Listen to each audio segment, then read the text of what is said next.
Hey guys, coming up, we are talking all about, oh my God, we cover a lot of things. We cover gynos and weird stuff like that. But don't laugh, Kelsey. We also talk about my uncle's passing and how this week we are going to be covering a lot of death and grief and how to handle it. So if you are going through it, this is your week to listen. And today we are chatting all about that. Don't forget to subscribe. Hello, everybody. Welcome to Better Together. Better Together. Better together. When you know better, you get better. That's what we do here every single day. Our quote for today: when the universe takes something from your grasp, it is not punishing you, but merely opening your hands to receive something better. That's from Serena Dyer. Ooh. And then how could I say no to the Wayne Dyer I quote, know, Kelsey? right? Kelsey I did know. Or you cannot always control what goes on outside, but you can always control what goes on inside. Woof. Thank you, Wayne Dyer. Thank you, Dyers. Hill Squad, it's going to be a great week. I am very, very excited about this week's shows. So we pre-taped everything, obviously, because we are out of town currently. Hey. Currently, Kevin and I are doing mushrooms in Amsterdam. I hope bitches. so. They're kidding. all up in the red light district. Have you ever done mushrooms? No. Yes, you have. No, I haven't. You just lied. I felt the lie. No. I would actually tell you. She was like, no. No, you get Maria. I have panic attacks when the two times I've smoked weed. I have had panic attacks. So I'm like, nah, I'm good with alcohol. Okay. Yeah. I'm good with alcohol too. I can't. I'm not going to do mushrooms. But Kevin's like, can we get drugs? Yeah, honey, let's do drugs. Oh, Meanwhile, of Kevin's just course. exhausted. I know. And he's like, can we do drugs? I'm like, yeah. And he goes, can we get prostitutes? Yeah. Hell yeah. Anything you would say, I'm like, yeah. Let's go, baby. We are cooked like a turkey on Thanksgiving, especially him physically. He's been doing so much, but I am giddy because I'm hosting the challenge reunion in Amsterdam. So I was like, oh, shucks, we have to shoot there. What a bummer. Apparently, some of the contestants or the players in the challenge are from Europe, so they couldn't get visas. So we have to go film in their studios and, MTV studios out there. I'm like, hell yeah. I love that. And the best was yesterday I was talking to the producer. She's staying an extra day in Amsterdam to tour, which we're doing as well. And then she's going to Italy, which we're doing as well. So you guys are all going together. We're going to all the same places. No way. Yes, all the same cities. I was Oh my dying. God. I mean, I'm just putting it together now. Yeah. And it's like 3 days away. But I'm so excited for you, though. but I'm You can't really go giddy. wrong in Europe, so. Yeah. I mean, listen, I was like, Kevin, we can't go all the way out there. We have to quarantine for 3 days. I shoot, and then we're all the way over there. We didn't get to go to Greece this summer. We have not had a vacation in 3 years after everything that happened with my mom. We also have not been connected. So I'm like, we need to reconnect, because for the 5 months I was in Connecticut and he was doing the renovation here, we weren't together. Then when I got back here, my parents had COVID, and then that shit show started. And then my mom passed in May. But when Kevin and I were together, let's say even in Connecticut, he was just carrying my lifeless body at that point. And, there was just no room for anything other than surviving. And so, and now he's been back in Connecticut renovating. And so I'm like, we need our time. It's like desperate times. Mm-hmm. And I'll tell you, I am always someone who is afraid to take off and afraid to spend money and all of that. Always. It's just in my DNA. I'm always going to be afraid. And I was like, you know what? If something happened tomorrow, if I got diagnosed with something tomorrow, which I've been, I know what this is like, wouldn't I be mad at myself if I didn't take the opportunity to just go and enjoy myself? What is all that money? It's just going to be in the bank later if you're dying or dead. Mm-hmm. Right? Amen. So it's like, we're out of our minds. and we need our time. And guess what? I'm planning another one. So when I go do the Tony thing in Yep. Arizona, we're going to stay for his birthday and we're going to go to Miraval. I'm going to figure that all out. Amazing. Oh, will you remind me? Yeah. Yeah, I will. 'Cause once I get this one solidified, I got to get that one. But I was That like, one's no, in my cal, we're so. going to start going away and we're going to start enjoying ourselves. You because freaking should. we really have had a hard 5 years. And we desperately need it. So I'm And super you don't excited. want to get sick again. You know, it's just like, for what? No, So I'm excited for you guys. no. I'm a little jelly donuts, but I'm very excited. Get to 43 and 55 and then we can talk. Okay, deal. Put in a few more years of work. You just started and then we can talk. Deal. Doesn't mean you can't go on vacations, obviously, but I'm just saying like we're Yeah. It's time. well overdue. It's time. But I'm super excited for you all to hear the programming for this week. So we're going to talk about our episode with Wayne Dyer's daughter, Serena and Sage, today. It was absolutely unbelievable. And then we're going to air the 2 episodes. And then we talked about Anita Morjani and their relationship with Anita, their dad's relationship with Anita. And I'm like, oh my God, I have a relationship with Anita. We did her on the show a couple times. So we're going to rerun that episode. So this is the week for anybody who has lost someone or is in process of losing someone. This is your week. Listen to the entire week. It will give you so much peace. It will give you so many new tools to grab onto to help you through this journey. And I'm just super excited because I need it right now too. So in the throes of the interview with the girls, my uncle was dying. That morning, they decided to kind of pull the life support stuff. And I was calling my dad and sending him over to the hospital. And, Kelsey was like, you got to tell the story. And I was like, okay. So I'll tell everybody the story. This is just us, Heal Squad. It's a good story. So I was coaching my cousins through the journey. And when I was back there, I went to see my uncle in the hospital and he was complaining he hadn't slept. Hospitals don't really let you really sleep. And he was in a lot of pain. And so I said to him, I said, Theo, I know why you're in pain. And I'm hatching a plan with the kids to figure out like how to get you out of pain. And, I took care of my mom. I know what's going on with you, just so you know. And he was like, okay. And I said, can I try something? He said, yeah. So I got the nurse to give me a face cloth and I drenched it in hot water and then I squeezed it out. You got to squeeze it out, guys. And then I placed it on his eyes and then I just started stroking his head. And I did it in like a meditative way. So it was like 1, 1,000, 2, 1,000. Did I tell the story already? Mm-hmm. No, not on the show. Oh, okay. And within 4 to 5 strokes, he was out like a light for 2 hours. And then I did it again after the nurses had to do some stuff with him. So the next day he was asking his daughter, can you do what Maria did? It was so cute. She texted me and I'm like, oh my God, I love him so much. So flash forward to we interview Serena and Sage and we're talking about death and how you choose how you want to go through grief and or that you can choose. You have options. It was a beautiful episode, right? Because we both lost the most important people in our lives, or all 3 of us did, their dad and my mom. And I went back into the kitchen. A couple hours later, I check in and apparently they're all in the room with him. And so I FaceTime my dad and he's like, Maria, he's sleeping. They gave him morphine. I said, it's okay. I just want to say hi. So he puts the camera up to him and I'm like, hi, Theo. I love you. Like really happy. And he opened his eyes. I love you. I love you. I love you. And I swear my dad must have gotten uncomfortable that he opened his eyes or something. I don't know. And he pulled the phone away and he goes, okay, that's enough. And I'm like, I swear he probably would have, he could have talked. I don't think he really would have, but you know what I'm saying? Like he was enjoying it.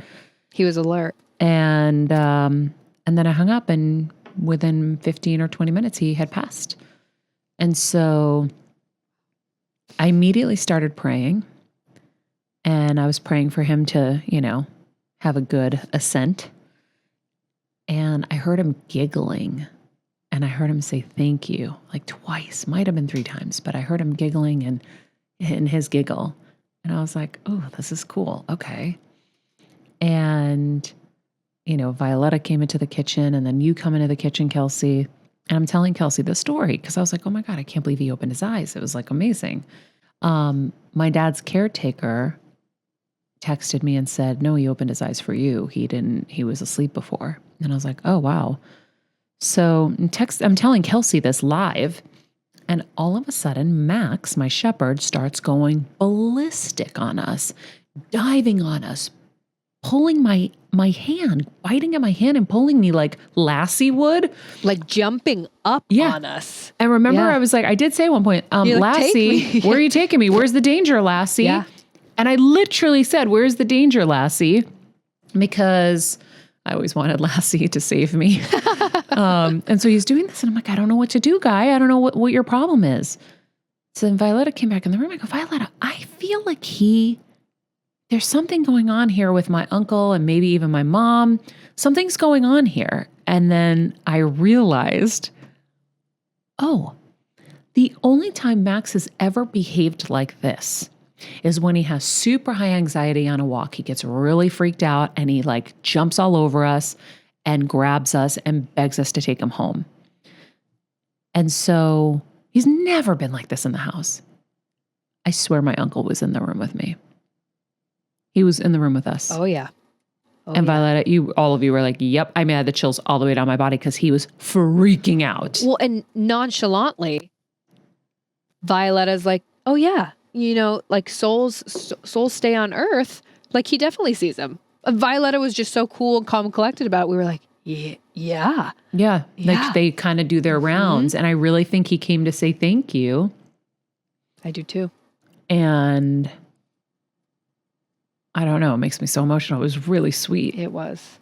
And I think too, Maria, it's like the story why that really stuck with me too about you not being afraid to, like, when he was kind of before he took his last breath, like you were in there still being happy and telling him how much you loved him. I think so often we're just like, we're scared. We don't want to disturb them. But like he opened his eyes. He felt safe with you. He felt so comfortable and so happy. And you want them to go. And you were like that with your mom too. Up until the very end, smiling, talking to her, telling everyone, hey, she can still hear you. Yeah. And I think that's such a good lesson for everybody. It's like, they're still there and they're still always going to be with us. Yeah. So, bring them to the end. Like, tell them you love them. Make them smile. I don't know. I thought that was really special.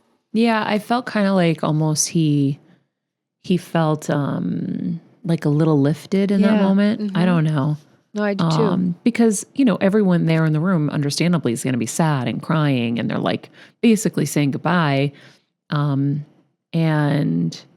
I, it's a different thing than with my mom, right? With my mom, we knew where we were going.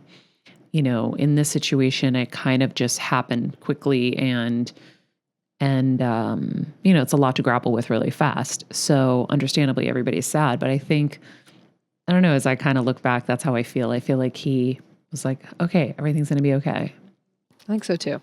It was wild though, because Marianne DeMarco told me that Max sees my mother and that my mother, if he's ever staring off in like a weird way, she's like, you'll know he's staring at your mom. And my mom, he knows, he recognizes. He doesn't recognize my uncle. He's never met him. So that's why I think he was freaking out. So crazy. Then also, I'll tell you, so I was talking with Alyssa and I was going to call my cousin Peter and be like, hey, could we do like a virtual glass of wine together? But I knew that he was exhausted and he was probably going to just conk right out after all of that. So I didn't bother him. But I said, Alyssa, let's do a glass of wine in his honor tonight. She said, okay. I go, I kind of just want to be by myself for a little bit. I have to go make a return. I'm going to go make a return. So and I had to pick something up. I had to get a scarf at H&M for my trip. So anyway, I go to the mall and I'm like, oh, I hate going to the mall. And I'm going to like H&M at like 5:00. Like what a shit show this is going to be. No, thank you. And so I asked my mom, I didn't tell you the story, right? No. I asked my mom for help. I go, Mom, I know this is a stupid thing to ask for, but like, can you make it not be a shit show for me? I don't think I can handle that right now. I need a peaceful experience. That's kind of part of why I'm going, because like whenever someone in our life has gone through something hard, like when Roxy had broken up with her boyfriend, we took her to the mall. Gets your head off of it. It just kind of like, it just does something. Yeah. Anyway, when I was recovering from brain surgery, Kevin would walk me at the mall, mostly because it was air conditioned and there's space to walk. Right. But anyway, the mall's kind of just become our thing. We've written all our books there. Oh my God, I didn't know that. Oh yeah, because you have the food court. If you're ever Oh working on my a project, you go to the mall and you sit there because you have food court and bathrooms and you just constantly can feed yourself and keep working. There's no amazing. ordering, going out, hiccups. You know, it's like I love so that. easy. So I go into H&M and there's nobody in there really. And I'm like, oh, wow, this is amazing. And it's clean. It's not like it normally is. It's pristine and beautiful. Stop. And this is the same H&M you go to? all the time. Oh my God. And I started going to another one like in Century City because that one's like more humane. Yeah, this one was just crazy. And now I love the app, as you know, because I love H&M. It's just some stores cannot be, you know. So it's beautiful. I go in, I try something on, I go to the register. As I'm waiting in the line for a second, it was just one person ahead. The other person left, and the two of us just split to the register. So I didn't even have to wait. I go up. We're doing our thing. I have returns. I have buys. I turn around. There's a line forming behind me. I'm like, oh, thank God I got here when I did. Not thinking. So get my stuff. I go downstairs in the escalator because I had to go there to exit. The line is out the door into the mall. No way. I shit you not. I was like, oh. Thank you, Mom. I was like, thank you, Mom. And then I was like walking out. I go, no, I got to go help them. So I went back to towards the end of the line. I go, hey guys, there's no line upstairs at the other registers.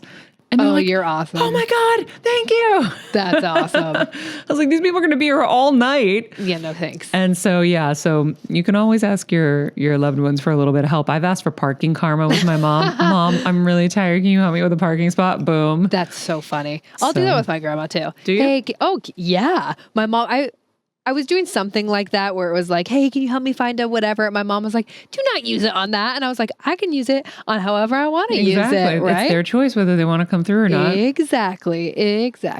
So yeah, it's interesting. Like, you know, my uncle passed, he's 91. He had a good life. My dad is hanging in, shockingly. He's super sad, obviously. And all he really had was going over to my uncle's and having a glass of wine with him. So it's going to really hit soon and be really, really hard. And I'm sad that I can't be there for him right now because I have to work. Someone's got to pay the bills. And it's not like I have a job where it's consistent, where I can be like, oh, I can take off tomorrow. This is a one-time gig. Like you can't just take a day off of Amsterdam. It's not easy. Yeah. And I know he wouldn't want me to. Nope. Like my mom always said, Maria, life is for the living. She's like, once we're gone, she's like, it doesn't matter. It's just the show for everybody else. My cousins know I was there for them. My uncle knows I was there. My aunt knows I was there for them. I don't need to be there for, I didn't even want to go to my mom's own stuff, as you remember. Oh, I remember. Yeah. Because I know my mom didn't care. No. I know my mom wouldn't have cared at all. And you were there for her when you need, like, that wasn't for her. Yeah, exactly. It's always the show. So, you know, it has made me feel safe that he is doing okay. And he's trying to keep busy. It's what he does. He just puts himself into work, which I understand, you know? Yeah, it's just, and, you know, beware of the pile-on. So, you know, because a lot of people, like, we'll all do it at different times, but it's like, first this, then that. Guys, it's going to all happen. I was telling my friend last night, I'm like, that's a good point. Yeah, shit happens. Yeah. That's life. Yeah. Unfortunately, like, if you keep doing I'm going to call all of my friends and tell them all, here's poor me. My uncle died. A week and a half later, my mom got diagnosed. Then, I mean, you can state a fact, but the more you live in it is my point. Like I've stated this. I'm like, okay, so here's the last 5 years for us. My uncle gets cancer in January. By August, he passes. Then my mom gets diagnosed a week and a half later. Then we go on the journey with my mom. A couple months later, I get diagnosed with a brain tumor. I get brain surgery. Then after that, we, went through that whole harrowing journey. We get the COVID happens. My parents get COVID. Then we go through that journey. My mom passes. Then I have to go home and put her dog down. And that was excruciating. And now, a few months later, my uncle passes. So yes, that story sounds horrible, right? So my point is, yes, all of that is fact. But if you live in it, A, I think you kind of invite the pile on to continue. I agree. But B, someone always has it worse. So it's like, we just have to be grateful for every day that we have. Yep. Try to live without regrets. Do all the things that will make it so you don't have regrets. And what was one of the Dyer sisters? I'm trying to find this quote. They said, "We do not get in life what we want. We get in life what we are." Right? So like you're saying, if you're being that pylon, if you're continuing to add to that, we get in life what we are. So it's like, let's, acknowledge it. It's important to acknowledge it because I think that like stuffing it down and ignoring it is not good either. So like have your emotions, but then like the other thing that they said right at the big top of the show, we can choose sooner, right? We can choose sooner to move on, to like continue on with our life. Yeah. My mom was like, I listened back to audios of my mom because before she went into surgery, I recorded tons of things because I didn't know what the heck was brain surgery. Who has brain surgery? And I asked her a lot of intense questions. I was like, what if something happens to you? Like, what would you want at the funeral? Maria, the funeral is for everybody else. It's for the show. Don't spend money. Okay? I don't care. And love her. Yeah, she just was like, when she's just, her mom was dying and I was in a hospital in France dying too in a different way. They thought I had SARS and whatever. I was not okay. And she couldn't go see my grandmother. Like she couldn't go be there after she passed because she was like, life is for the living. Yes, I'm devastated to lose my mom. My mom was devastated. Every day she talked about my grandmother, her mother. But she was like, I have to be there for Maria now. Maria's alive. And so I just like learned so much from her and from my dad, because my dad just proves like, okay, life moves on. Unfortunately, it sucks, but you gotta keep moving forward. Yeah. Like Rocky said, it ain't about how hard you hit. It's about how hard you can get hit and keep moving forward. How much you can take and keep moving forward. Life's going to keep hitting. And if you just keep falling to your knees every time, and it doesn't mean you can't mourn. I'm not saying any of that. I mourned. I've walked around like a zombie around my house the last few months, like in complete and utter shock. I literally would look at my mom's picture every day and be like, Mom, how the fuck are you not here? I can't even comprehend this. Like, this is insane to me. But still go to work. You still do your thing. Cry when you cry. And, but you gotta have the mentality at least of, okay, now what? Now what?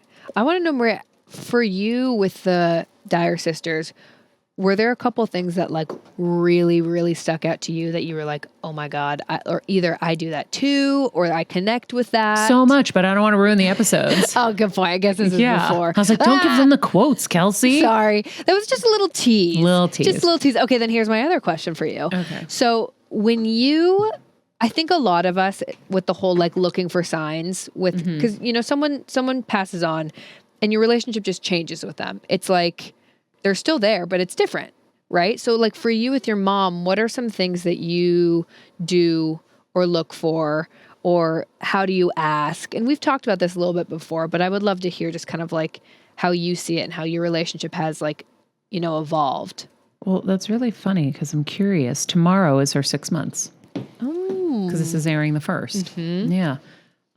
What am I doing? I talk to her throughout the day. I pray for her every night and tell her I love her. I ask her to help me at H&M. And she does. I yelled at her to help my uncle. I was like, Mom.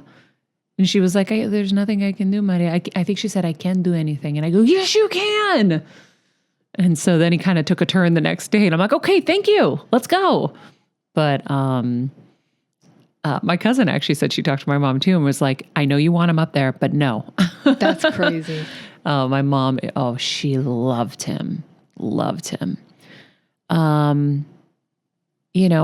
Yesterday I asked for a sign. I said, I asked her for the signs for the kids, I think.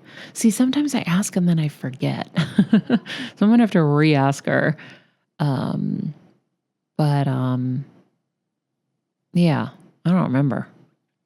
But I haven't, I'm still cultivating all of this. I'm still forming it all. But I will say, after connecting with her with Marianne, and after reading the Dyer sisters' book, Unknown, what is it? The Knowing. The Knowing. Mm-hmm. I turned the corner on the deep mourning. Because I remember being at Lisa Bilio's from Impact Theory and Women of Impact last month. And I stayed to the end and I was just guttural crying with her. Doesn't mean I don't cry. Right now I want to cry again. But that kind of deep sorrow, because Brian Mahan, our Better Together trauma specialist, was just saying, he's like, you're in deep grief. And I was like, yeah, okay. And so I feel like I'm turning the corner. Yeah. And I think that book helped. So if anybody is watching or listening to this right now and you've gone through a death, this book will be really, really helpful, I think. Just to see the journey of the girls losing such a powerful figure for all of us, and sharing his teachings, and then you can share this with other people too. I think this is going to be a really, really big week for anybody. It was funny, not funny. Somebody I know, Michelle Pomaleka, who was on the show as well, said, I'm going to be watching because, she just lost as well. So, yeah. I think it's powerful too for, even if you haven't recently lost someone or, it's there's so many incredible nuggets in there from you, Maria, and from the girls that I said this after the show, but I'm like, I was crying in here. I was laughing in here. We're using bounty paper towels. I'm running Maria bounty paper towels. Yeah. There's just so much to gain from this whole week. So I'm really excited for everyone too. Me too. Well. And I'm excited for you to go to Amsterdam and bring me back all the drugs. All the drugs. Yeah. Mm-hmm. Do you know, it's so hard to pack for these trips because everyone's telling me it's going to be cold. Oh. And I'm really freaking out about how many sweaters and stuff I need to bring. And then, you bring everything and you only wear a couple things. Always. It's so annoying, even knowing going into it. I remember when we went to Italy for our honeymoon, I used maybe a quarter of my suitcase. Always happens. But you know what we want the update on? What? Your new makeup bag that you got that's compartmentalizes everything. I was like, damn, I need that. I know. So I wanted to figure out how to do this professionally for people so that you could order your pieces and your kit could be created, because this is a lot of work to make it yourself. And so I just don't have enough time. But I will figure it out. We're getting there. Once we get the website up and then I can start doing some partnerships and stuff, I think that'll be a really cool one. Mm-hmm. But yeah, I depotted things and I created my kit so that everything I need when I travel is in there, because I'm also working when I travel. So I have to have camera makeup. It's just more than if I was just a regular human, I would be like, okay, here's my it's different. couple things and then I'm done. I mean, it really isn't that much different because everybody wants to just look their best, but True. But there are just next level kind of things. And then I have to pack. I have to do a fitting tonight for my outfit, which means you have to have two as a backup: spill, rip, burn. Who knows? Oh. So now I'm going to have 2 outfits with 2 pairs of shoes that I'm never going to wear on the trip in this suitcase. So I can come with you. Yeah, exactly. And then the makeup kit came out really good, actually, because I bought that thing on Amazon. And We all saw it. I Ziplocked things because it's material inside. And I'm like, oh, it's going to get dirty so fast. So I did one compartment was all my like skin, toothpaste, everything I need on the bathroom sink. The middle was any makeup that couldn't be in the box kit, depotted, like mascara, eyelash curler, and that kind of thing. Boom, in the middle. And then in the third compartment, it was all my hair stuff, like curling serum, straightening stuff, volumizing dry shampoo, hairspray, boom. I put the brushes on the top piece, little tweezers and little scissors, and then the makeup box will go right on the top.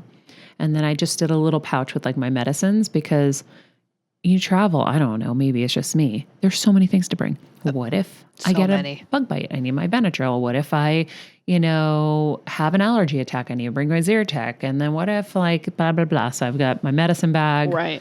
Well, especially when you're in a different country too, because like I remember being in Iceland and being really like sick and I had to go find ginger. It was impossible. Yeah. So it's like when you're going out of country, like you need these just in case sort of things. You went to Iceland? Yeah. It was a brief layover from when I was in London on my way home. So you didn't go to Iceland? We stopped in Reykjavik. You just sounded way too cool. 24 You're like, hours. when I was in Iceland and I was sick and I needed turmeric. Well, You were at an airport, yo. I was there for a day. Okay. 24 hours. Okay. But no. Did you stay in a hotel? I want to go back for a day. For literally 20. It was like an airport hotel. Like That's what I'm saying. You never left the airport, Kelsey. Okay, airport hotel. Uh-huh. That's leaving the airport. I'm dead. Did you just not all hear how I knew she was just at the airport before she even mentioned the word airport? Okay. But I still was in told I'm Iceland. super psychic. She's Go ahead. psychic. Anyways, point being, coming home from London, which I was there for a year, so that's cool, right? Anyways, couldn't find anything. So it's hard to pack for those sort of things when you're like, I'm gonna have an asthma attack and I don't know how I'm gonna find any of my stuff I need. Yeah, need everything. Yeah. So, and then I had to pack Kevin. Oh God. And so I have to finish his toiletries tonight. And I'm just going to ship everything direct all the way to Amsterdam, which is cool. And then I'm like, okay. Are you guys flying together? Are you meeting him? Yeah, I'm meeting him and then we're flying together. Good. That's good. Yeah. I was wondering about that. Yeah. I land at like 3:37 and we leave at 7. Wow. So it's just a boom, boom, boom. Boom, boom, A boom. lot of hours with a mask. I'm not looking forward to that part. No. I might eat and drink for the entire flight.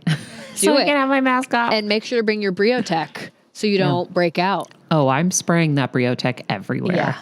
Briotech is my favorite thing ever. Like even my sliced fingers, they actually healed really quickly with the Briotech and the Neosporin. I used both because I was desperate because your 2 fingers, you don't realize how badly you need them until you slice them. Yeah, I almost threw up yesterday when you said how she sliced them on like a yogurt container. Yeah, I was trying to get the yogurt container off and it wouldn't. So then I tried to turn it, which was really dumb. And then I hurt myself. Well, I have more Briotech for you, so you can bring on your trip. Yeah, I need to get the mouthwash. I love it. Because Big fan. I like the idea of killing any bad bacteria. If there's something like, when your gum is swollen or something like that, I really need it. Well, you were the one who taught me. I mean, obviously we all know that oral health is important, but you were the one who was like, it is everything. Mm-hmm. Like it is everything. And then Gabby Picarelli talked about it on the show too. It's like, don't mess with your mouth. Mm-mm. Oh, I was having lunch with Dimitri yesterday on set and I go, stick out your tongue. I go, your tongue is white. And I go, you know everything by someone's tongue and their poop and their pee. So I look at everything all the time. And so his tongue is super white because he's super anemic. His lips are like white. And then I realized that's why I have no color on my lips. Like I have to put lip liner on all the time because I have no lips otherwise. I have no color. Huh. They're like white blue. And I didn't realize why mine were like that. I thought like, they just must have faded or something weird happened. I don't know. And anemic, who knew? Yeah. Up your red meat, sister. Oh my God, I have to schedule my colonoscopy and my endoscopy officially. I'll go with you. I'll probably need it. We'll fly to Pooja's dad.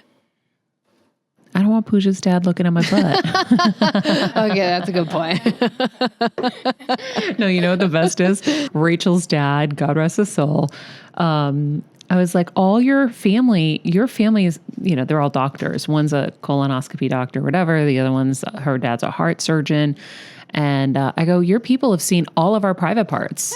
I go, my dad's butt, Kevin's butt, your brother-in-law, your dad's seen my boobies. Like, oh my God. This is so weird. She would laugh all the time. Did. But yeah, I was like, I have to have a female because I saw the guy and he's amazing. Right. But I'm like, if I have a choice over someone putting a pipe in my butt or whatever it's going to be, tubes, I think I'd prefer it to be a woman. Don't get me started. I have a male gyno and like, he's good, but no. Every time. How do you do that? How? I just suck it up. I don't know. How?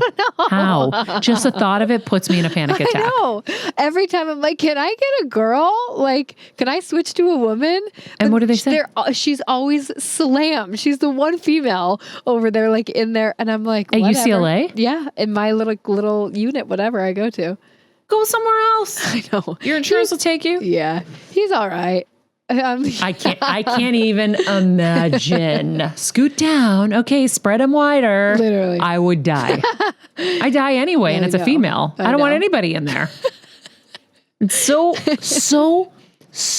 horrible. I don't know if it's that bad for guys. Guys, they probably think they just hold their balls and then they make them cough, right? I don't know. And but I do think they put their finger in their butt. So they do get violated a little. I just want guys to be as violated as us. I agree. It should be fair. It's only fair. They're like playing with our boobs, putting things in our vaginas. Where did this episode go? It started so innocent. I mean, it's true. It is true.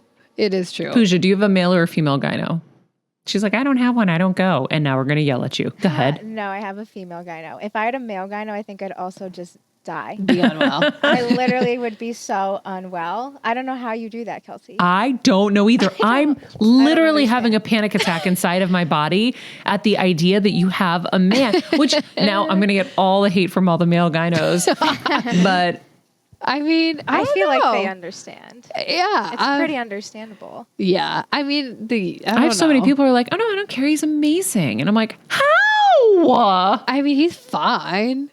I'm sure they're great. I just Is he don't old? want that. He's not old. That would make me more comfy if they were old. He's like 50s. Oh my God, no.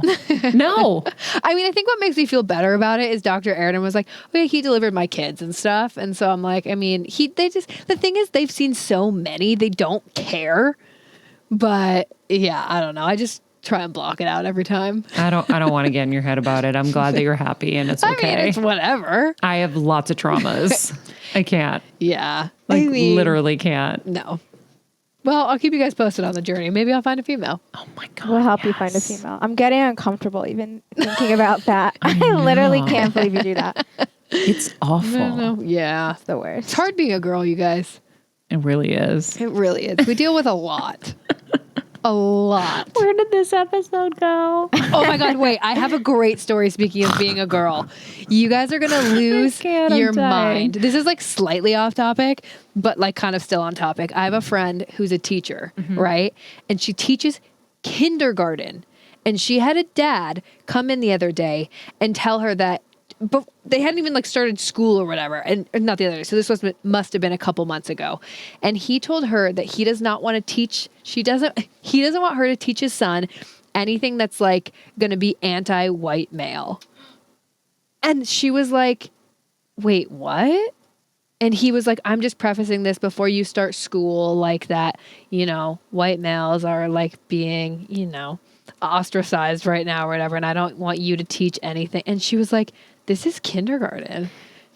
Like what does he think is going to come up? Right. Like it's ABC's colors. How crazy. She was like, I felt so uncomfortable. Like as like a female, just like, she was like, wait, what? Anyway, she ended up telling him she was uncomfortable and that he needed to leave. But craziness. That's great that you did that though. Yeah. I was just going to say, I feel like. I was like proud of you. Yeah. I'm very proud. But That's anyways, awesome. Craziness. You're making me uncomfortable. I know. Anyways, that came up this morning and I was like, what? Yeah, that's crazy. But you know what? It's just an interesting time for people. So schools are changing curriculums and teaching kids, and it's just so hard to know what the right thing is. And everyone's going to have opinions on what they want and what they don't want. Totally. These poor teachers, though, I'm like, oh, God. Yeah. It'd be so hard. It's bananas. Bananas. But that is Oh, wait, I do have one question for you. Yeah. What are you going to download to watch on the plane? Are you going to sleep or are you going to prep? Oh, okay. So I always have a hard time with this. So I love my JetBlue, and we've got our TV, so we can watch whatever we want on there. So my flight to Boston is easy, but I'm on Delta. I don't know what they have on there. So you can't do Wi-Fi over the water. So if I download stuff, I never do it, so I don't know. If I download things, or if I want to watch my Netflix, I have to download it? Download it. Mm-hmm. And then you'll have it on your phone. Okay, well then I guess I'm going to have to download some stuff. Yeah, you are. Shit. Mm-hmm. So this is your reminder. Well, I have a lot of Roku recommends. There you go, girl. There you go. So I'm going to... I remember sitting next to Maria on a plane, and I forget where we were going, and you were watching Impractical Jokers, the movie. She was laughing so hard. Yep. I just had to give up and started watching it too. Everyone around is like, what are they watching? Yep. That is like seared in my brain. It was so funny. I was watching them again on the flight coming here from like 2 weeks ago or whatever it was. And I was cracking up laughing out loud. I'm like, I don't care. I don't It's just care. dying laughing. So funny. Well, you have to let us know what you watch. I know. I'm so giddy to get away. I am so excited that we have to quarantine for 3 days so that I can just I just like want to be scotch taped to Kevin. Like just like sleep, eat, watch TV, because I'll catch up on all the episodes and then just chill. Oh, so giddy. I'm excited for you. And luckily, I was like, are the police outside our door? Like, how does it work when you're quarantining? Oh, yeah. But they're not. So, like, if I want to go outside and get fresh air, I can. We just can't go into stores. We can't go into places and jeopardize anybody. Right, but you can go for a walk. What if I want to go get, like, air? I can. So I was like, nice. okay, cool. The cool part about being in Europe, too, is, like, you guys are, 9 hours difference? So people are going to have to really try hard to bug you. I'm not being bugged. Exactly. So it's like... Hey, I texted Brett earlier. I'm like, hey, there are 2 things that I haven't heard from you on. I need to hear from them now because I'm going away and that's it. Yep. Bye-bye. Bye-bye. Bye-bye, everybody. Bye-bye. Unless it's my children or some kind of emergency with a human I care about, leave me alone. I'm so excited for you. Yeah, I'm like desperate. And I actually want to stay longer. I mean, you should. Actually, like, God, like 2 more days would be nice because...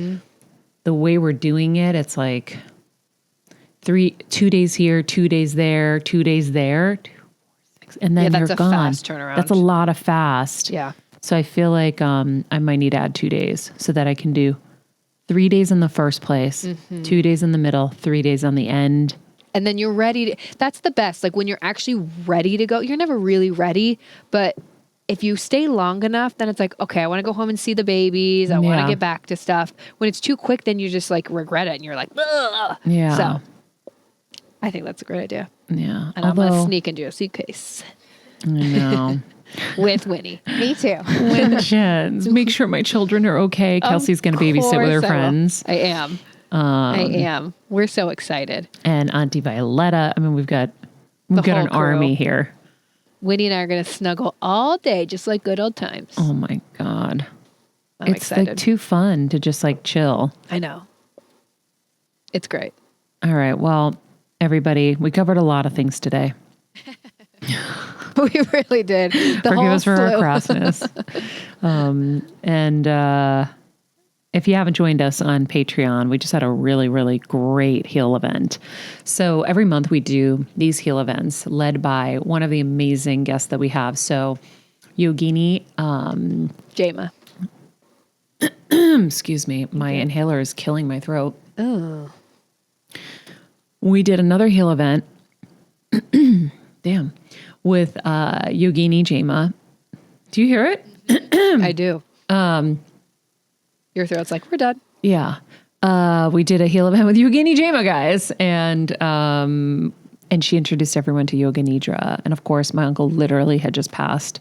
So I stepped out of that one, but Kelsey said everybody loved it. It was amazing. And let me tell you guys quickly, Maria, sorry to cut you off, but the way I'm editing it, I'm giving you guys the whole YouTube version of it so you can watch from start to finish, because she does Q&A at the end, and at the beginning she gives like a little overview.